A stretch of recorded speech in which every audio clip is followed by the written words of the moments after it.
সেই নরনারীর হৃদয় আনন্দে পরিপূর্ণ, যার দৃঢ় বিশ্বাস আছে রিজিক বন্টনকারী মহান আল্লাহ তার জন্য যতটা রিজিক নির্ধারণ করে রেখেছেন তার হিস্সা তিনি পরিপূর্ণভাবে পাবেন। এতটুকু চুল পরিমাণ পরিবর্তন হবে না। এই বিশ্বাসের ফলে তার ইজ্জত নিরাপদে থাকবে এবং নির্ভেজাল থাকবে। তার মুখখানা তরতাজা থাকবে এবং অমলিন থাকবে।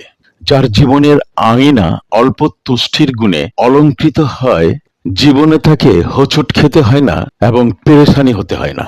সর্বাধিক চিন্তা এবং পেরেশানিগ্রস্ত নরনারী হয়ে থাকে হিংসুক।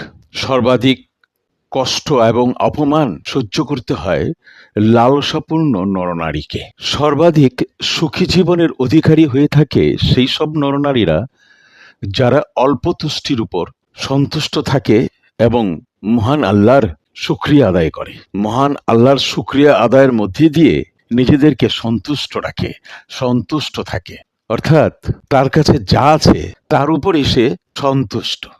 তারাই প্রকৃতপক্ষে সুখী। যে সকল নরনারীরা দুনিয়াকে বর্জন করে তারা সুখী জীবন যাপন করে, সহজ জীবন যাপন করে।